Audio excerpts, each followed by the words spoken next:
Morning, everybody. Welcome back again. And this promises to be a very interesting session.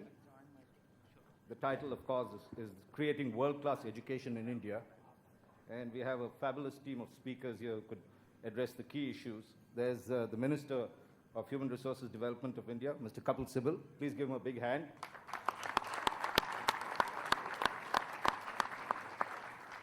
He's been moving so swiftly on a lot of these reforms that, according to his new grading system, we should give him A+.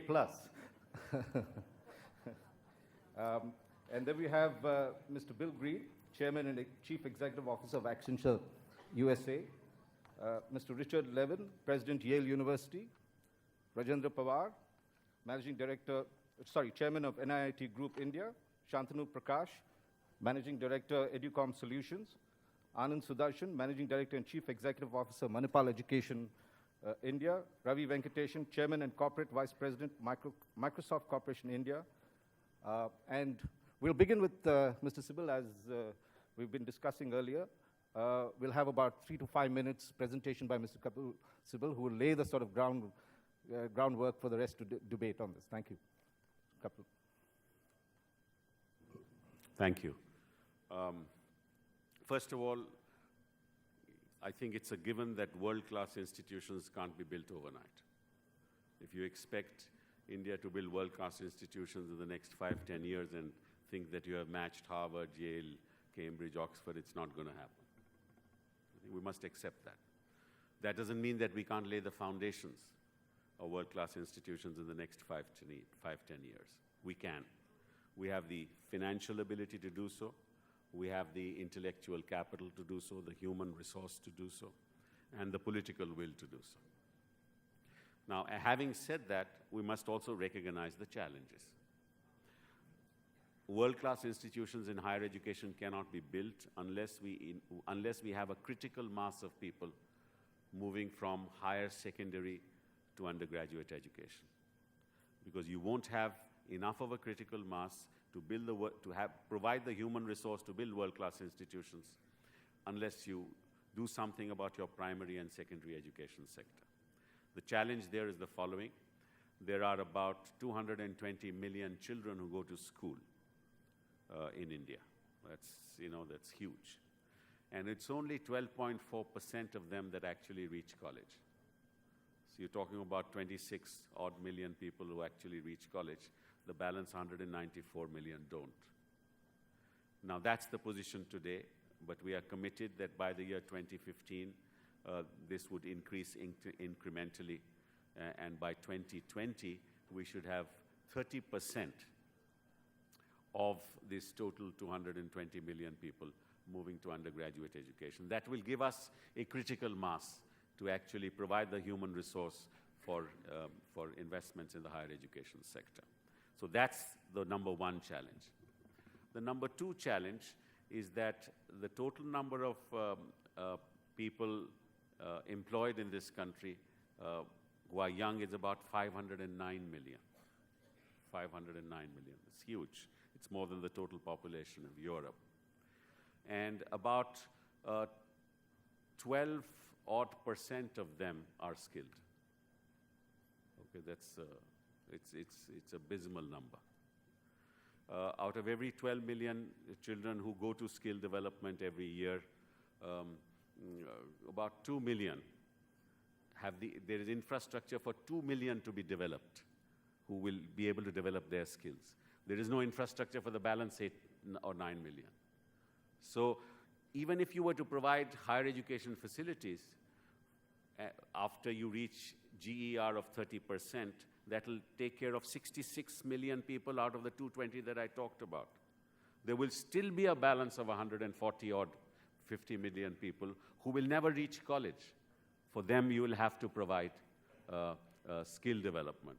We have a national skill development program. We have a national skill development foundation.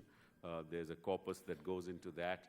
The industry has been asked to actually join in that program because there's going to be public-private partnership for that. And so we expect industry to collaborate with us on that for the development of skills. On the other side, we are actually revolutionize the higher education sector by allowing the university system to be opened to private players both in India and outside of India. Private players in India, we're asking our entrepreneurs, our people who are leaders of Indian industry, to follow the route of philanthropy that has actually been the result of the high-quality institutions that have been set up in the United States of America and in other places. And unless the corporate sector and the industrial world move forward, we're not going to get the philanthropic basis which will really provide the foundation for high-quality industries. On the other hand, we need to reform the university sector from within.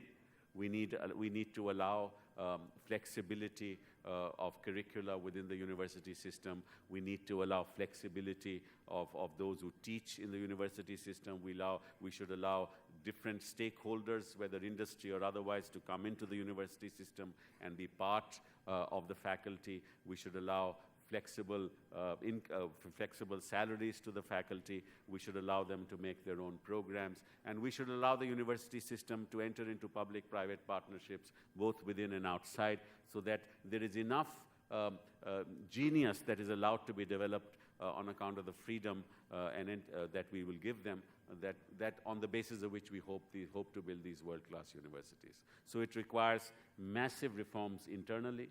We also require collaboration with foreign education providers to come into certain sectors of the economy, both in skill development as well as in higher education, to help build us the foundations of these universities. So massive challenges, huge opportunities.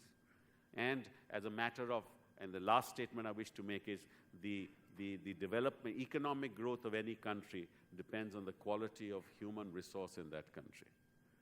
If you do not have high-quality human resource, you're not going to be able to reach the figure of 9% and 10% that we're talking about. And for that, the world is an example, the developed world is an example. Out of every 100 people who go to college, who pass school in the developed world, 63% in America go to college, and more than 50% in Europe go to college, and we are at an abysmal 12.4%.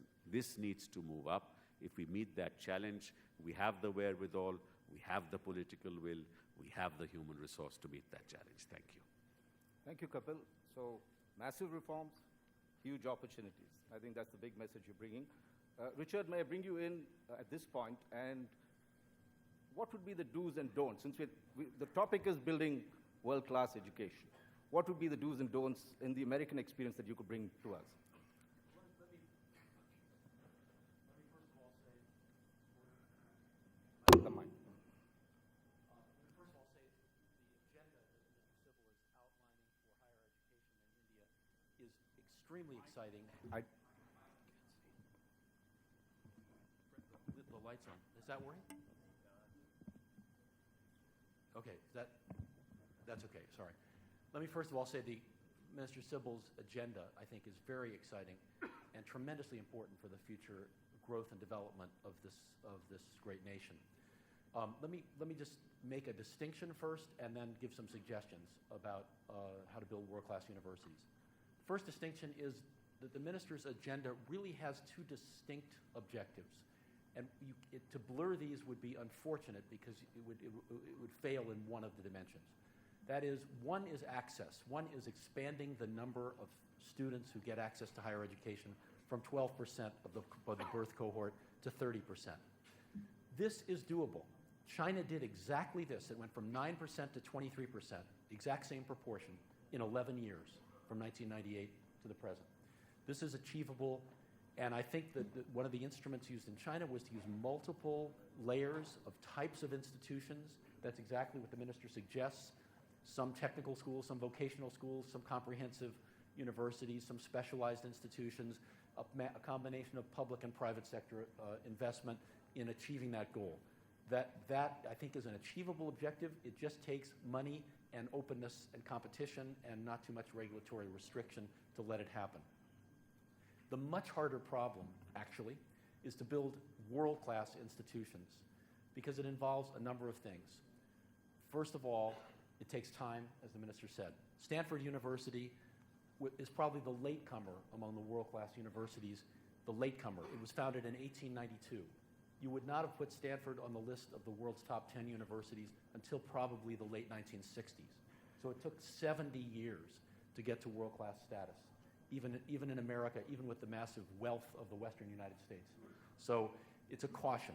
Things move faster today. 70 years won't be needed, but at least 2 or 3 decades will be needed to move an institution up, so you have to stick with it.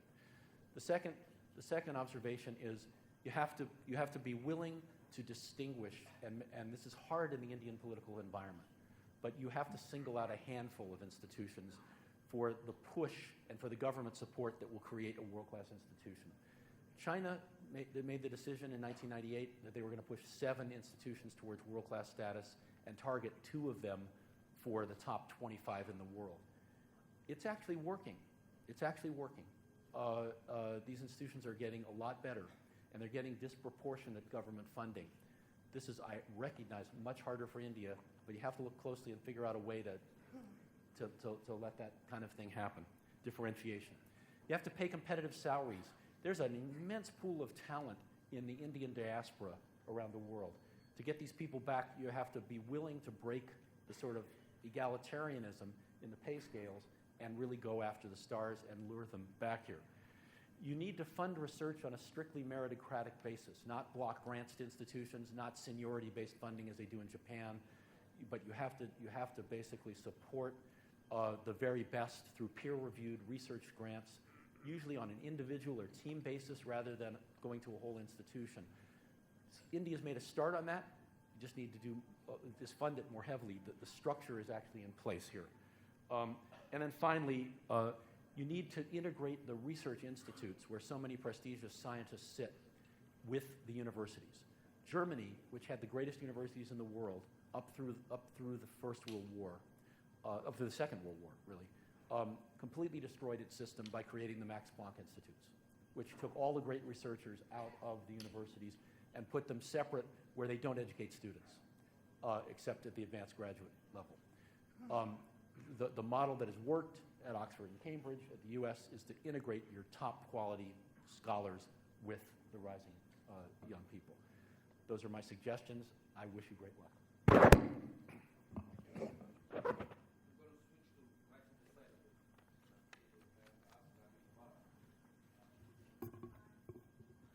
Yeah, I'm going to ask Rajiv Pawar to come in at this time. And you've set up a university recently, and also you've run one of the most successful skill development courses in the country and probably in the world. What would be the things that you think India needs to do right now? So I think, first of all, one or two comments to start with. That education appears to be, across the world, the last bastion of reform. So when we get worked up about India, we should know that this seems to be in every country the last bastion of reform. And it has been overdue. The last 10 years, I think we even stopped discussing because there was no conversation. And all of a sudden, we see a huge amount of dialogue on the subject. And the minister, I think, has thrown open the problem and is inviting comments. And we have today, I was reading 6 stories on education just today in the Times of India. So all of a sudden, this subject has opened up. And I think the pressure for reform, which has been lying latent, is beginning to erupt. And I think we are in for a period of big reform. So with that background, I thought it's good to be provocative because Mr. Sibal has sought very critical, open comments. And there are many fora where these are being discussed, so I'm repeating a bit of what has been said.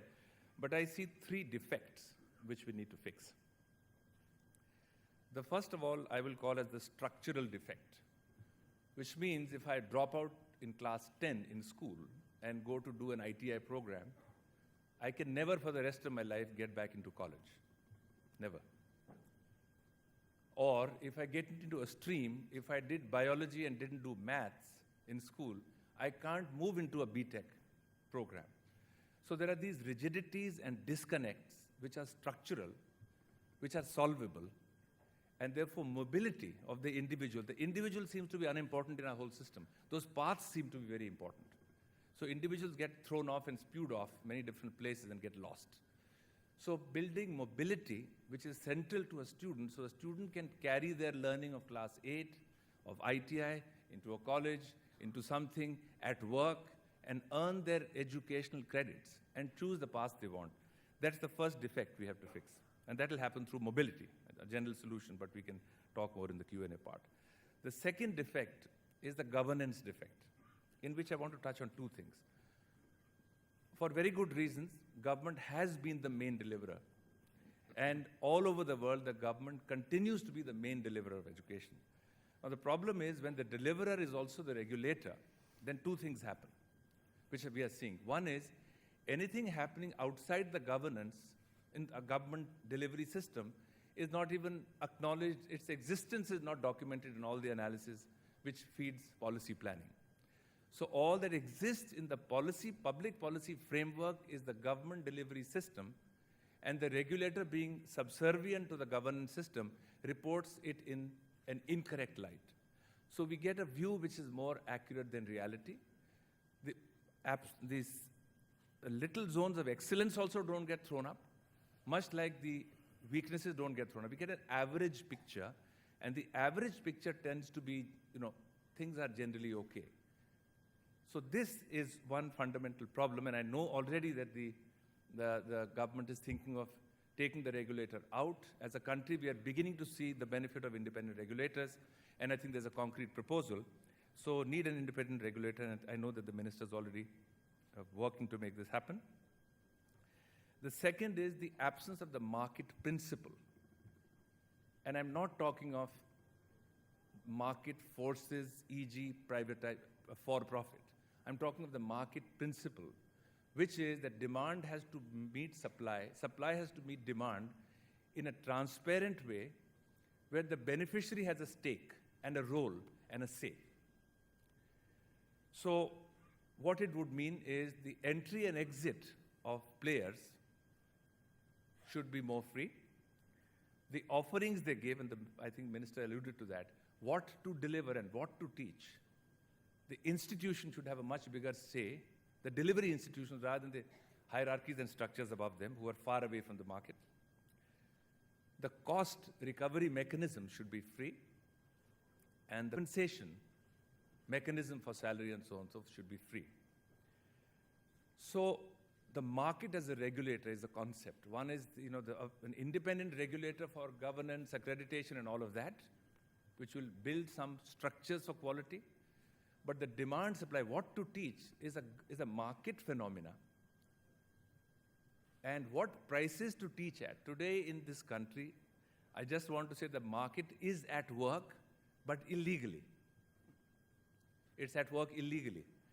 So let me look at engineering education. All of us know that in 2002, the private engineering colleges of South India, which used to charge a capitation fee of 1 million rupees, the capitation fee became zero, simply because we had more seats than there were takers. So the market principle worked then. It has worked last year again. We have more seats of engineering than we had takers last year. So the capitation fee, the under the table, whatever else you may call it, which is 10 times the official fee, has vanished when the supply has exceeded demand. MBA education is available at 50,000 rupees a year. It's available at 1.5 million a year.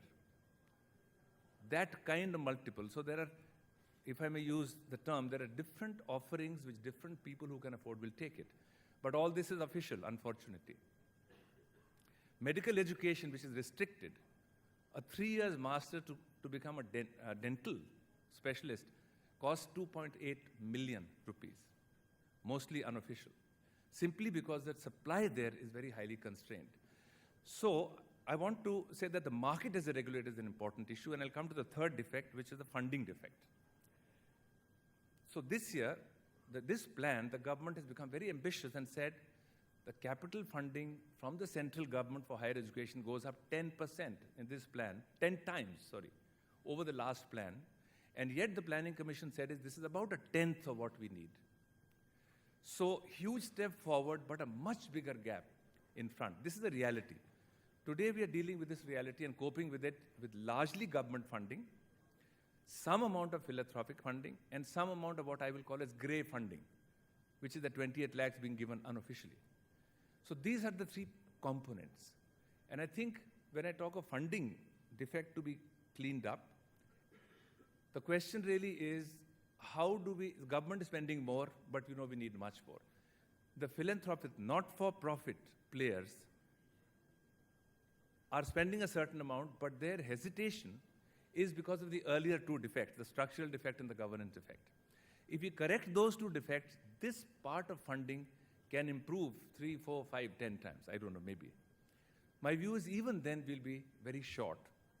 So the fundamental question which the nation has to answer, and in a conversation, a small conversation, the minister said we have to throw it up in the air, is education for profit or not for profit? The law of the land is education is not for profit. Now, we have to come to grips with the fact that if it's not for profit, then the fact that it's unofficially operating for profit has to be closed. Otherwise, you have this unofficial phenomena which breeds a lot of bad practices and distortion. Or if it's for profit, then the rules have to be defined. My own personal view is it'll take a while before the nation accepts the idea of for profit, because most nations in the world still haven't. And I believe, and Richard Levin should tell us, that even in the US it accounts only for 5% of all activity in education, even though there has been for profit from the Second World War. So, should it be for profit, should it not be for profit, is an unanswered question. It's a difficult question to resolve, and it's a question which should have a debate perhaps over a decade, maybe. It'll take a long, long time, because how do we get the funds to meet the needs is a big question. So these three defects, I think, are the ones which I do know Mr. Sibal is confronting, but I'm just perhaps repeating some of the things which have been said before. Thank you, Rajay. Kapil, I'm going to get you to answer some of Rajay's points, and they're important because he's moving, in some senses, to the kind of reforms process we had in 1991 for the economy itself, calling for that in education, and calling for massive privatization, to use the word massive again. But I'd like to get Bill Green at this point, because Kapil, you had mentioned another point, which is skill development, and the fact that these figures are dismal. Nandan Nilekani, in another context in his book, talked of the demographic dividend, or the advantages that India has of having such a young population, and that competitive thing that it could get us. But we seem to be lacking on this. Bill, what would be your sort of, you've had a multi-billion-dollar company. What would you suggest that India do on this front? Well, I appreciate the opportunity to be here. I think the first thing on education is we have to recognize it's a means to an end, not an end in itself. The end in itself is a competitive nation. It's rising standards of living. It's people that can make a bigger contribution to the world around them. And sometimes I think we tend to solve for education without looking at the outcomes. When you stand back and look at it, I mean, there are three fundamental issues, right? The first one is access. The second one is affordability. And the third one is accountability. And access is, how do we get people in the system?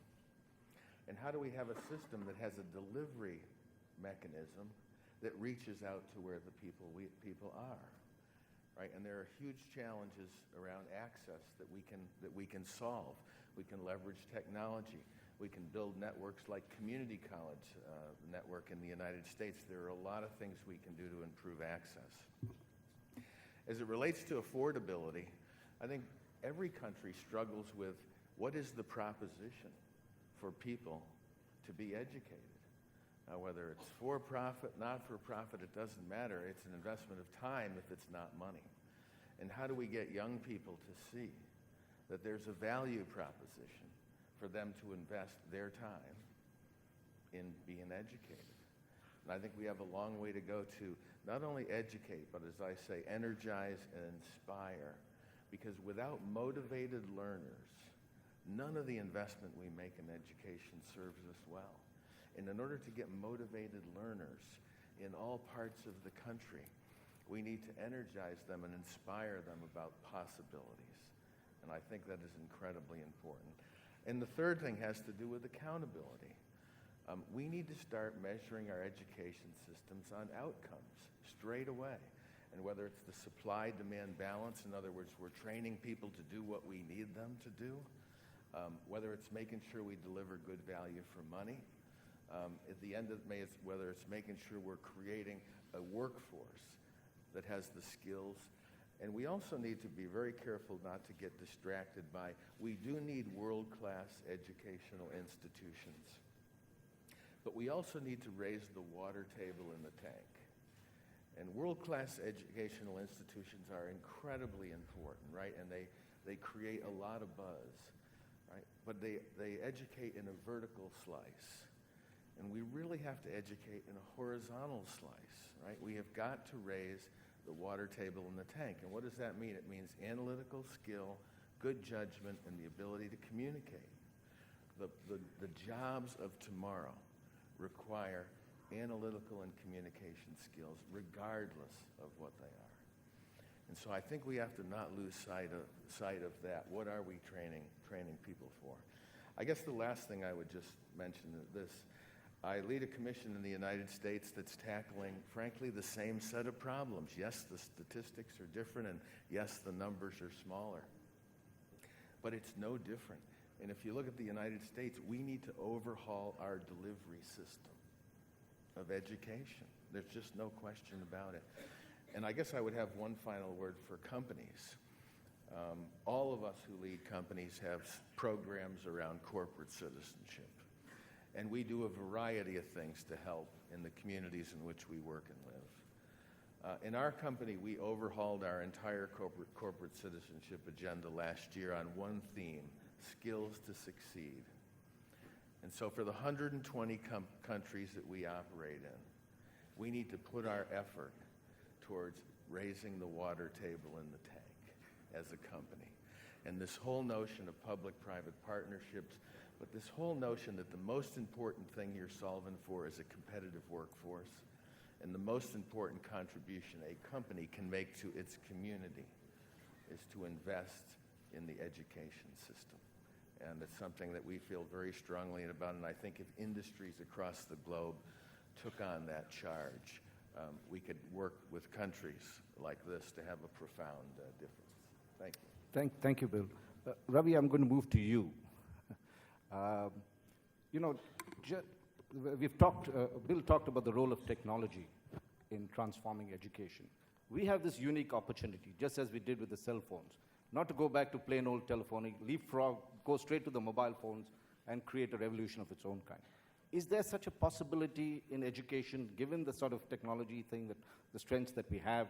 Can we get virtual universities to bridge this gap that Kapil has talked about? You have to bring it up to 20%. Is technology an answer to any of these things? Yes. And why? What else do you expect from somebody who comes from the industry to say? The answer clearly is yes, and there are lots of people today in companies like Microsoft who are devoting endless cycles trying to figure out how to apply technology to this problem.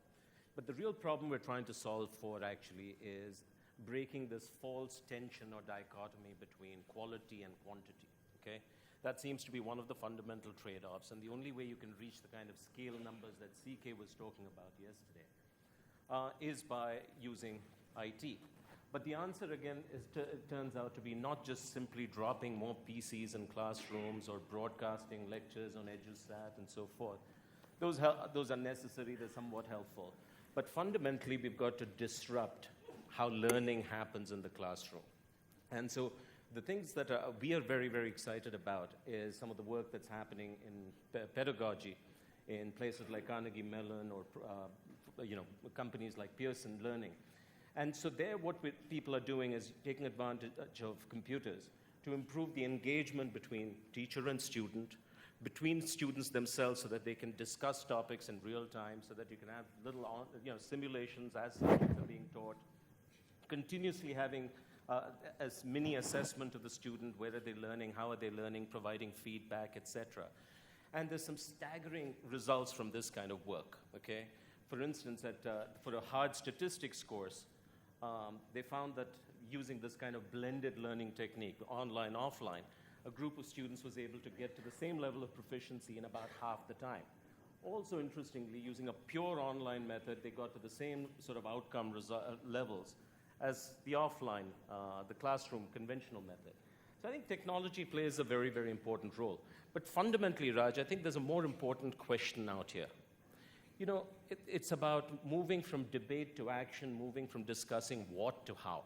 Unlike my iconic fellow panelists, I'm not an expert on higher education. I haven't set up a university the way Raji has and so forth. But, it strikes me that there are any number of experts who've walked this ground before us. The Yashpal Commission report, there's the NCASE National Knowledge Commission report. And while they may disagree on some things, on the fundamental transformation agenda, they agree. They agree we've got a system that is over-regulated, yet under-governed, okay? And they're all calling for an independent regulator for higher education. There's a clear sense that we've got to do a triage of our system. There are too many bad institutions which need to be shut down, a lot more which need to be upgraded, and a lot more new universities to be opened. But where's the funding for that? It can't clearly come from the government alone. So, hey, let's roll out the red carpet for Yale and Harvard. Let's get private sector players into the game. So, of course, around the use of technology. So the issue is not what. I think there's more and more convergence on at least a core agenda. The issue seems to be how. And, fortunately now for the first time in a long time, we seem to have the kind of political leadership which is open-minded and sort of open to reform. But do we still know how to drive change and transformation on a system of this scale? Ours is a mid-sized company. We have 90,000 employees, and it's impossibly hard to change. Because why? You've got to create urgency for change. You've got to have a clear vision and get people sort of saying, hey, let's move in that direction. You've got to find out stakeholders and where is the pockets of resistance and try and deal with that. In a system of this magnitude, where you've got every child, every teacher, every parent, bureaucrats, politicians involved, a democracy, change is completely non-trivial. So I actually think that the question to the panel is more around the how, far beyond what, and far beyond technology, which is the original question you asked. Thank you, Ravi. We're going to come back to that question very, very significantly. I'd like to get Anand in at this point. And moving back to skill development, one of the problems has been that vocational education, when you say vocational, it looks like you're a failure. You couldn't get through regular degree, therefore you're doing these kind of other courses that's there. How do we break the stigma that's there? And as Raji had mentioned, a certain mobility between these, that I can take these various skills without having to feel inferior in any way. Two thoughts here to respond to your question, Raj. One is clearly skills education has to become respectable. And respectability is a social construct. And therefore, change in mindset is going to be foundation to that happening, number one.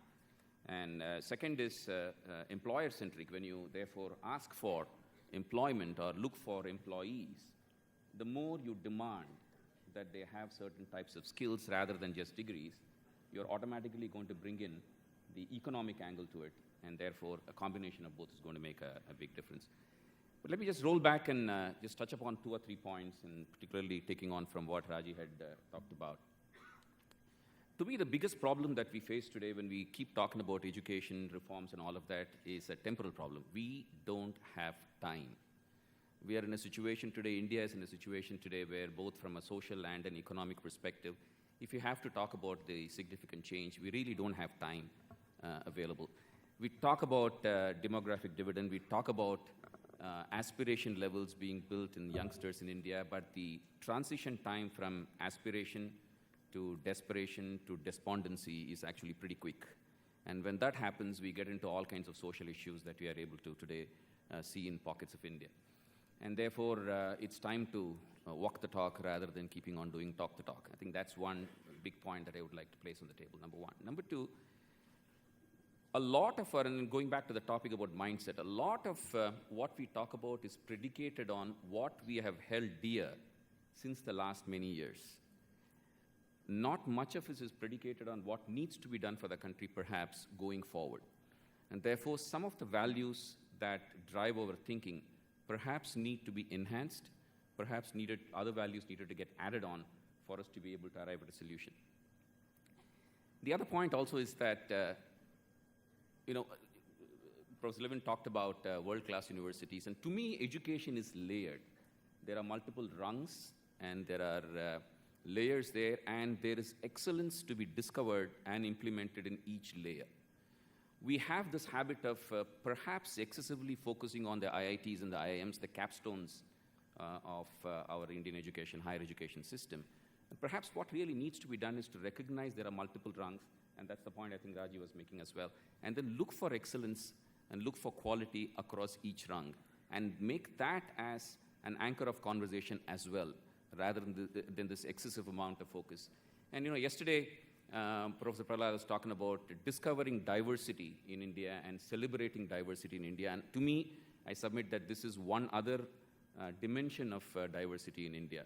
The monochromatic view of building excellent world-class education, which is, i.e., equal to the world-class universities of the West, I'm proposing maybe expanded to a more colorful approach or a diverse approach which touches on each rung. And finally, I think a lot of conversation, pretty much all the conversation today, is centered around infrastructure and the amount of money that is required for infrastructure to be created.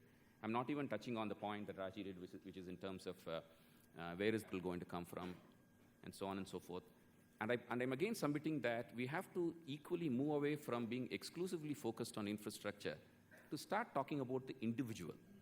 If India is going to succeed, it is because the individuals, the youngsters, are provided with choice, are provided with an opportunity for them to excel, are provided with economic and other support. I'm talking about scholarships, guaranteed student loans, and all of that. They are provided with a construct which allows them to excel, reaching to the point that Bill Green mentioned about outcomes. Now, outcomes are as much a responsibility of the individual as they are of an institution.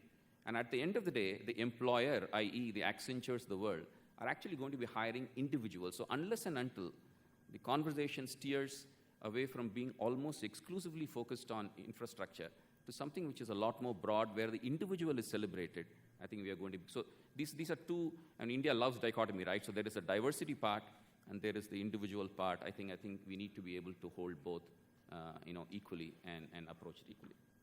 Thank you, Anna. Shantanu, I'm going to come to you. I know you've been waiting very patiently for this. One of the issues is, and you've been handling, software solutions for education, is looking at curriculum. For some odd reason, we seem to be stuck in the past, a time warp. Universities don't revise their curriculum for almost 10, 15 years. Things are moving so rapidly. There's a transformation happening, and yet we don't seem to reflect that even in school education. What do you think needs to be done? And where are the, if there's some advice you can give, where could this be? Yes, Raj, thanks. Actually, if you look at, great higher education clearly starts at the school level, and that is what the minister also said. If you look at the school system in India, there are just two layers. Either a school affiliates itself to the Central Board of Secondary Education, which in economic terms really translates into you need to have capital of $3 to $4 million to actually set up a CBSE school, because that's the way the regulation and the framework is actually done. Or you can choose to affiliate with the state boards. Unfortunately, both the CBSE and the state boards have not really relooked at the fundamentals, at the bare sort of underpinnings of their curriculum for a very long time. Our entire approach has been academic excellence, academic rigor, and we have completely forgotten that eventually education, what you get in school, has to link to what the workplace environment needs. And that is why we have problem. We have India that's become a degree-obsessed nation. And vocational, as Anand really mentioned, is something that is not respectable in the social construct that we have. So clearly there is need to have much more vocational in our curriculum. And there are many, many ways to do it. I think some attempts have been made before, but it's a fundamental change in mindset. We have to get away as a nation from thinking that when a student graduates from grade 12, he needs to go get a college degree. I don't think everybody needs to go to college, and therefore there is huge opportunity for us to explore vocational education. And a number of things have to be done simultaneously. One of the things that is clearly positive today is the fact that there has never been as much money and political will as is available today, but clearly it is much less than what we actually need. Raji mentioned that it is a tenth probably of what we need. So we have to harness all the energies on the table. public sector, private sector, philanthropy. As someone who's from a for-profit education sector, it pains me to see that the for-profit sector of the education economy has actually been kept on the fringes. They have been very successful. They have grown at a very fast pace, but they are still at the fringes. They are like the ancillary to the education economy. They are not core to the education economy. So it might take a while for the national debate on the ideology behind higher education to change. The question is, do we have 10 years to do that? If our goal is universal access to higher education, not simply access to world-class institutions, but access to some form of higher education, be it vocational, be it university, be it community college. I think whatever is on the table today, there is a momentum in private sector investing, there is capital available, and I think we can create the right structures to harness that energy and harness that capital. If we can trust the private sector to build highways and to run our telecom networks, I think we can trust the private sector to play a role. There are many ways to engage, and there are many frameworks to do that. The other big idea that I want to put on the table for the minister is that all our thinking so far has been very inward, and rightfully so, because there are such huge dysfunctionalities in higher education, vocational education, school education in India. But think for a moment about how do we harness the intellectual capital of the teachers in India. I was doing a little bit of reading, and the US earns $16 billion a year by inviting foreign students to participate in the US education system. Australia earns $11 billion. The UK earns $9 billion. It's very expensive to go out and study in the US and the UK and Australia. Can't India become a hub for the rest of the world to come and study? Particularly considering the fact that a very large proportion of faculty in higher education across the world, especially the United States of America, is actually of Indian origin. There are 7 million teachers in India. With proper faculty development, there are large markets in Africa, in Latin America, in South Asia that we could capture. That could be a way for us to raise the next $10 billion for higher education in India. If you look at what Dubai has done with the Dubai Education City, now this is a small little nation, has no great pedigree in higher education.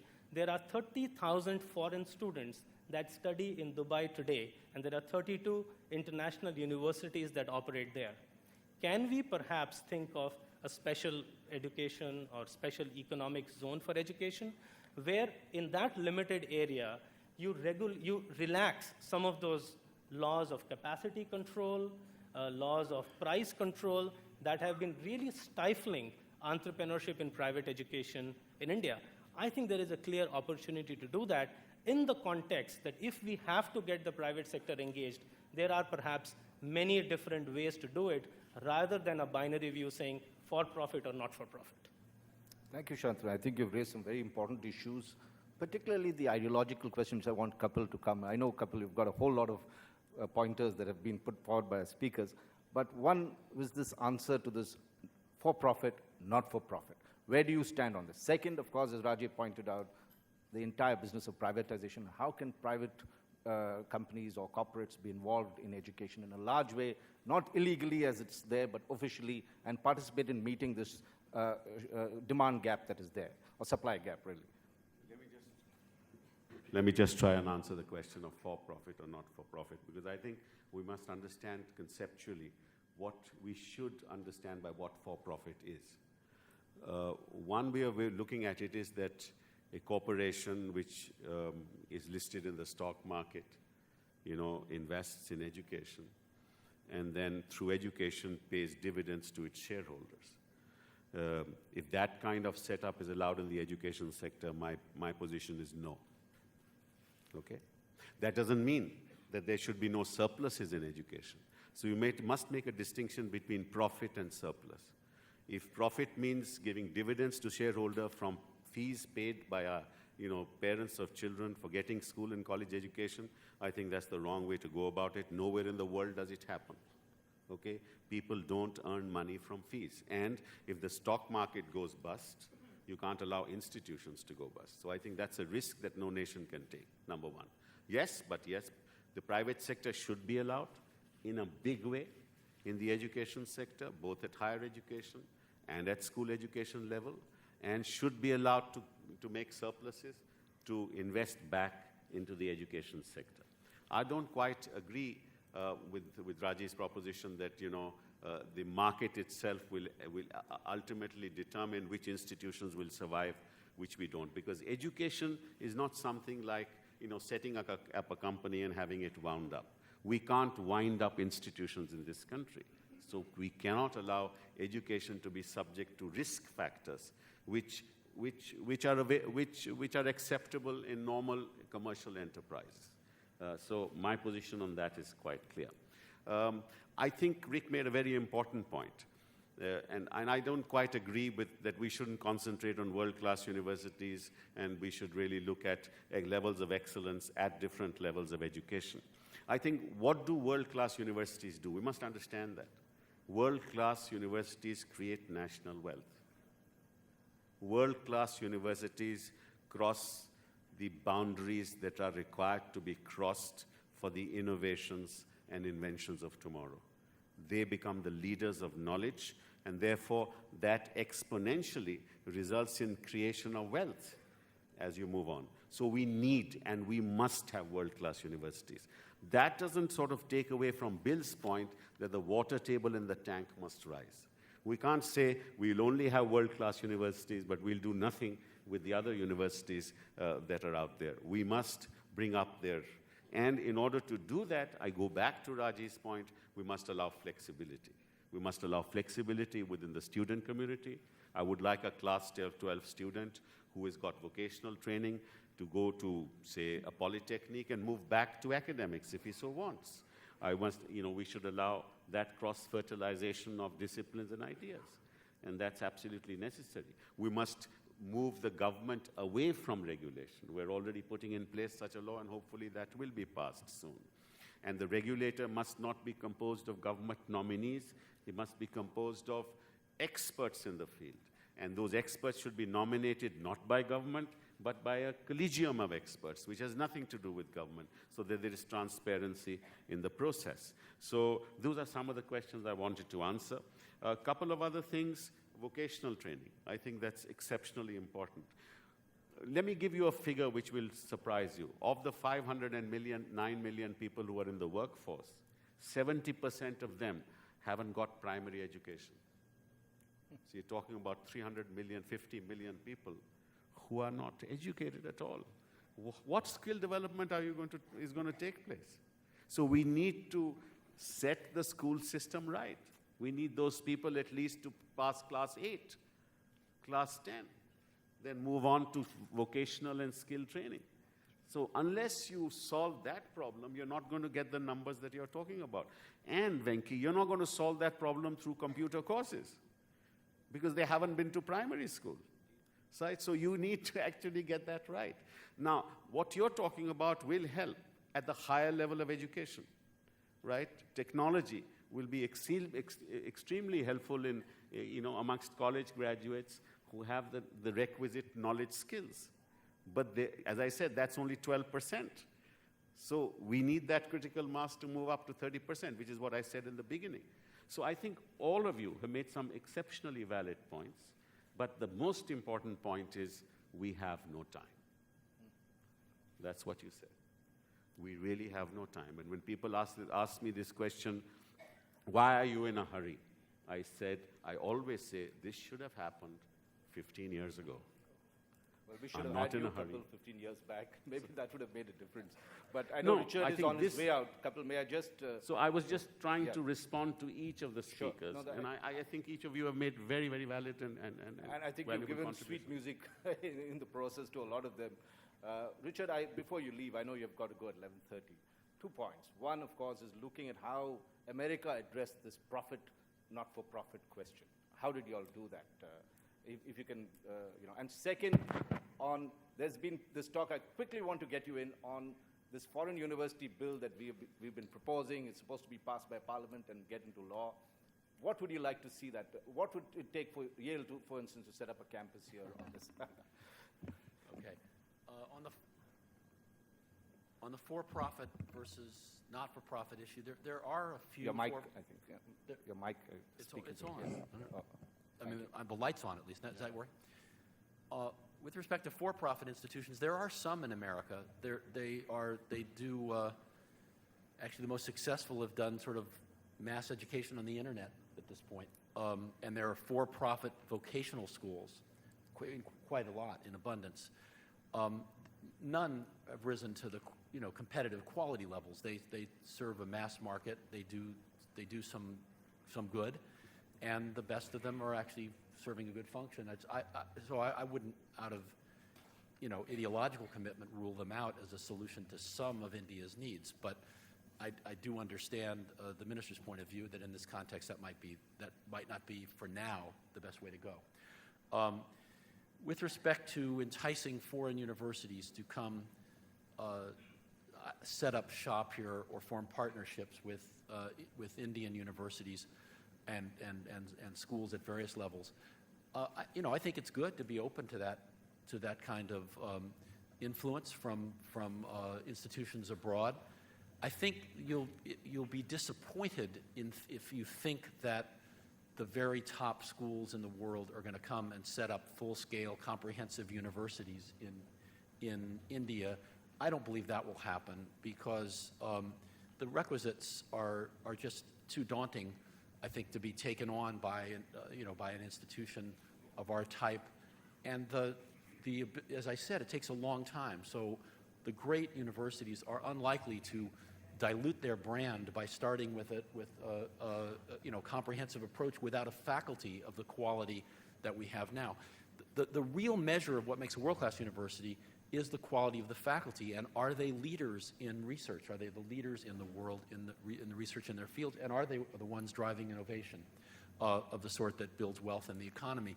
That's how all these league tables are really based on the research quality of the institutions, and it's very hard to get there from scratch, and very few top-level universities are going to try to do that from the ground up. Much more promising would be partnerships, would be affiliations, as you did when you set up the IITs. You affiliated them with foreign institutions as advisors, as consultants on how to build a faculty, as partners in exchanging faculty. These sorts of things, I think, can happen and be very productive. So opening up to a very liberal, the variety of terms and contractual relationships that you allow between foreign institutions and Indian institutions, I think that is very promising, and I'd certainly encourage you in that. Thank you, Richard, and you may leave if you have to go at this thing. Kapil, you wanted to come in. Yeah, I just wanted to mention that I quite agree with Rick. I don't expect Harvard Law School to come and set up a Harvard Law School in India, right? But what is happening, and I can tell you this right away, that lots of universities are saying we want twinning arrangements with Indian institutions. 2 years here, 2 years there. I think that's of enormous benefit to the Indian student community. We want research arrangements, right, in top-level research institutions. And some of the lesser, I mean, I'm not the real top-class universities, but University of North Carolina, University of Texas, University of Washington, have come to me and said, yes, we want to actually do something substantial in India. So the real hungry players in the education sector, even across the Atlantic, are quite happy to come. But the top levels will not reduce their brand, but they will slowly test the waters. And 5, 10 years from now, or 15 years from now, you actually might see them here. You agree? Good. Thank you. Thank you, Richard. I'm going to open this out for questions from the audience right now. I know there's a whole lot of life. Quickly before that, Kapil, are you going to bring this foreign university bill in this session of the thing? And what do you hope to get through in the education sector in this particular session of Parliament? I want the world, but I don't think that's going to happen. Politics is, to get people moving, to change mindsets, to But push. is there one thing you want in this session that you would like to get through? Well, there are several. There are several that And we'll the introduce most in this important session. being I think what's going to happen is that our setting up of the, the overarching body will happen by the budget session, right? But all the others, hopefully the Foreign Education Providers Bill, the Malpractices Bill, all those will be introduced in this session. Okay. That's my sense as I talk today. So many of the really reformative measures will be introduced here, and the overarching authority and the accreditation agency all will happen in the budget session. So you hope by March 2010 we would Absolutely. be pretty much through with much of the Absolutely. legislation I think stuff. as far as legislative agenda is concerned, it should be over by the budget session. Okay, okay. Gentleman there and then the lady. Please introduce yourself and a quick question, no comments. We Yeah. just want... My name is S.K. Bhalla, PBR Systems. My question has been partly answered by the minister, but anyway. See, last year, 100,000 visas were issued by the American Embassy for students to go and study abroad. And it costs, on an average, say, 40 to 55,000 per year, dollars per year, to study there. That includes living expenses. So the total and there are already 300,000 in America already. So the total outlay of foreign exchange, as per Reserve Bank, was $10 billion per year. That's equivalent to 46,000 crores of rupees. Now, with 46,000 crores of rupees, you can set up 40 IIMs and 20 IITs per year. Isn't it? Now, I know the Foreign Educational Providers Bill is pending in Parliament, and you just said that it will take a little more time, but I think we should push for this. You said 40 IITs, 40 IIMs, you won't have any students. The real problem is the critical mass of people. You can set up many institutions you want, and it's very easy to say that we can make India a hub of education. You first must produce those institutions which will attract people from outside. And that's not easy to do. That's not going to happen tomorrow. I think, yes, 15, 20, 30 years down the road, India will be a hub. We will earn that kind of money, but we need to get our political process moving. Okay, the lady there, and then I'm going to recognize that gentleman, and then you. Anjali Nair from PATH. Really congratulations to the panel, but my question is for Mr. Sibal. Okay.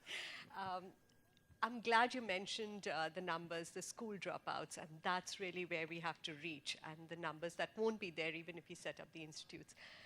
Those of us working in the development arena know how difficult it is to track those students and reach out to them with the information on what is available. So it's one thing about setting up these courses, but the second thing of actually getting them to know what is out there so they can reach out. And I wonder if you've really thought of setting up or working with the unique ID system to see if that data can be available online so that public-private partnerships can be more fruitful and they know who to reach out to. That's a very good point, and I'm glad you asked that question because I had that meeting with Mr. Nilekani about a month ago, and we decided that we should have a UID system to track, children who move into primary school and move forward to secondary education. We're going to set that system up, and each will be given a special identity card, so we will know who has dropped out, who is not dropped out, that are part of our national program. But the other thing we want to do, and this is something that we have started doing already, is that all institutions, whether school or at the university level, should have a website.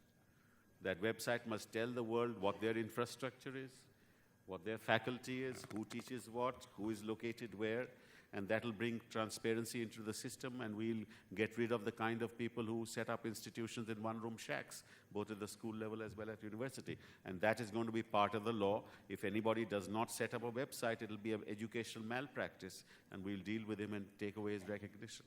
That's a really wonderful sort of point that's been made, because you asked about what's the role of information technology. Yes. Half of it is in the classroom. Actually, in the short term, the bigger impact is in the administration. If you keep track of the performance of students, of teachers, of institutions, you have the baseline for driving continuous improvement, the baseline for accountability. So I think that's just a massive. The other thing we are doing, Venki, is that we are now going to map. This is what our massive program is through geospatial technologies. Yeah. We'll try and map every school, every university in this country and see where it's located. So if you want to build a school in a new institution, you know what the lay of the land is, and you know where to build, where not to build. Yep. We'd welcome it because India today runs the best colleges, top colleges in the country, and we have a devil of a time collecting information. We'd like to make it more objective. We're right now doing a lot of subjective assessment. We never get enough data or proper rating of the colleges so that we can then mark them better. But Raji, you had a quick point before we get to the next question. Just Yes. wanted to comment on your comment. When I said market principles, to me, this transparency, for example, is more fundamental. It's not for profit. I'm not making that point at all. In fact, In my view, it'll be damn tough when we are working so hard on the inclusivity agenda to get that through. You remember what happened on many other issues. So, but the market principle question talks about transparency, about letting the beneficiary have a stake, have visibility. I think that's going to be a very important do that. point. The only worry, Raji, is that if you allow the market principle to determine which institutions will go and which will survive, I think the Indian public is not ready for it. They don't want their children to go down with institutions. Mr. Sibal, I think so. We have to be very careful on that. If we get an independent regulator, I think the first thing you will see is there's a very large number of government-run institutions which have failed. They have failed. No, I know. It's not visible. So that visibility is what is important. I can tell you to me, that is also market principle. I have the numbers. I can't reveal them today. The larger number of private institutions have failed. Both. I would say both. No, I think I have the number with me. this bias has to. I think this bias has to be dealt with data. I think that's important. May we move to the next question on this one? Yes, thank you. Per Emilsson from Sweden. We've gone through some remarkable changes in Sweden in introducing public-private partnership in education over the last 15 years. 15 years ago, we only had one system. Now, between 10 and 15% goes to independent schools. Competition has led to better schools. And last week, the Social Democrats had a Congress, and they approved of profit. As the former leading person there said, quality is more important. It's a very interesting change. Not everything can, of course, apply to a country like India. But I would recommend, have a look at the experience during 15 years where competition, getting private enterprise into it, has improved the whole sector. Well, I just wanted to mention that, it all depends on where you are as a nation in terms of investments in education, in terms of educational attributes. And I think down the road, this may happen that we may get for-profit companies.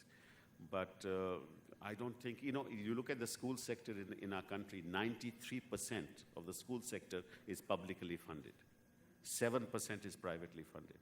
Right? And I don't expect private players to go to rural areas and set up schools. They're not going to do it. They're going to just invest in urban areas where they can actually access population who can pay a fee. So even the possibilities of public-private partnership in schools are limited. Anand, you wanted to come in? Yeah, I just wanted to get some pieces of data here. One is, there is a lot of conversation about for-profit and publicly held corporations. University of Phoenix has 550,000 students. Laureate, which is privately held, but it's the same corporate structure, has nearly 600,000 students. I think the problem is many times we get locked into this tyranny of the or. This is not a question of this or that. I think we have to move from or to and. And again, I'm go back to the, the diversity piece. And I think the point that you made, Mr. Sibal, is very valid, that you cannot have students suffer because there is a stock market crash, and I completely agree with you. So there is an evolutionary path that will happen by when the markets are mature enough to absorb and therefore protect students.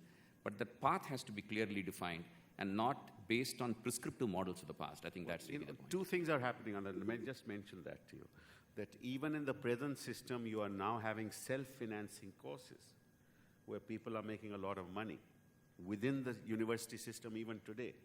Within the skill development sector, you have certification courses even by foreign education providers who are working for profit. So it's not that profit is not working, but to institutionalize it, we have to wait for a few more years. And you're right, we'll open the path, but we have to be very careful on that. Yes. My name is Philippe Petit. Following a very interesting debate, including on the technology, the use of technology for education, I would like to ask the Honorable Minister what prospect he sees for online education at university level. Enormous prospect. In fact, we have a new distance education policy which is on our website.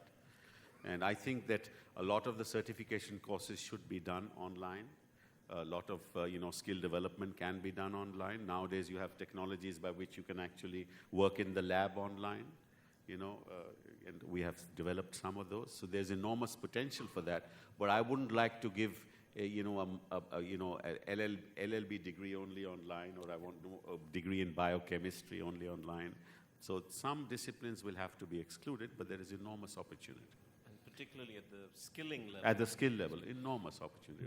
And we're opening that up. Yeah, just to add to that, we have today 180,000 students studying in the Manipal system, pursuing their undergraduate and graduate degrees on distance education. And a whole load of it is moving towards driven by technology, working closely with people like Microsoft. So it's happening today, and there is governmental support for it. And the other thing I just want to mention is another very interesting thing happening is that we are now developing courses. The IIT system has done it. Foreign education providers have done it, which they have placed online for access to everybody in the world. So education, the pace of education can move much faster today than it's ever done in the history of mankind because of technology. A lady here, yeah. Quick question, because I think we've got about 3 minutes and there's hands up there. Well, this is regarding reservations. I've spent substantial time teaching and been part of the Board of Studies, Bombay University, and now spend substantial time teaching in some of the Europe-based institutions. We've had a deterioration in the institutions over the last couple of decades, and that was mainly due to reservations of the scheduled caste and tribes, both at the student as well as the teaching and the head of the institution's level. So has that changed, or are we really trying to incorporate those changes to bring about or sustain the quality we had 20, 30 years ago when we were all part of this academic environment? 3 pillars of education are expansion, inclusion, and excellence. And we're not going to give up any of the 3 pillars as we move forward. And if we prefer the education system 20 years ago, then I have to say to you, we must move on. We must move on to get all those who have no access to education to be part of the system. A nation with 1.1 billion people cannot say to those who have no access, forget it, we believe in excellence, no reservations. It is unacceptable to the government of India.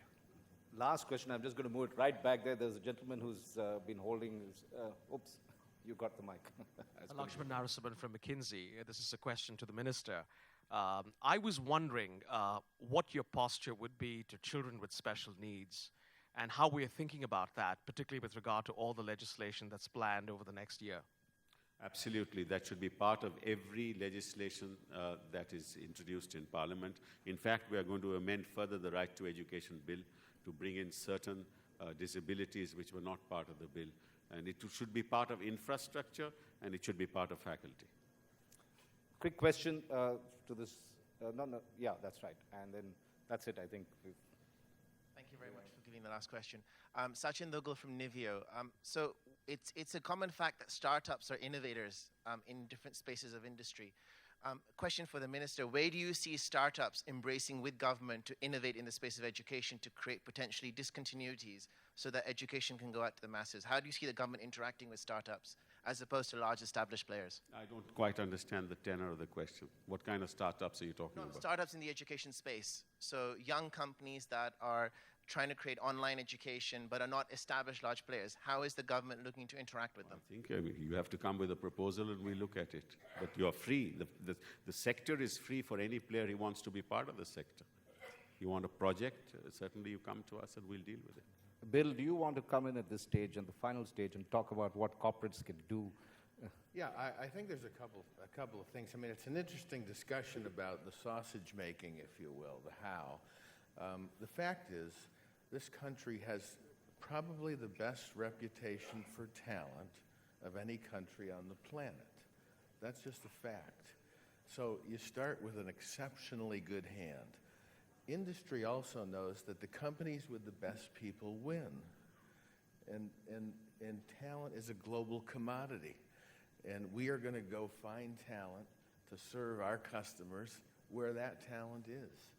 And I think in terms of the proposition of what's in your hands, in terms of being a high-performance nation, is incredibly powerful. And I think the thing that we in industry need to do is make sure that we're co-investing with you. Because at the end of the day, I think that makes a big difference. Because then at the end of the day, we can channel the people the talent that we need. And the challenge with education isn't about getting a system up to a certain level, it's about keeping it relevant. And the way to keep it relevant is being connected to the people who use the talent, right? Which is industry broadly and how it competes on the global stage. But I think India has a tremendous hand, and sometimes the biggest challenges will yield the boldest ideas to break through. And I think things will be learned in this country in the next 5 years that many of the developing markets can use to renew and refresh and retool some of the historic systems that they have had for decades. Thank you, Bill, and we've run out of time. I think the big messages that have come through, Kapil said it, it's the pace, the urgency that we need to do it, it's the massive amount of reform, it's the range of solutions that had been proposed over there, and I like what Bill said, think bold, do it differently, you could get the answer. Thank you.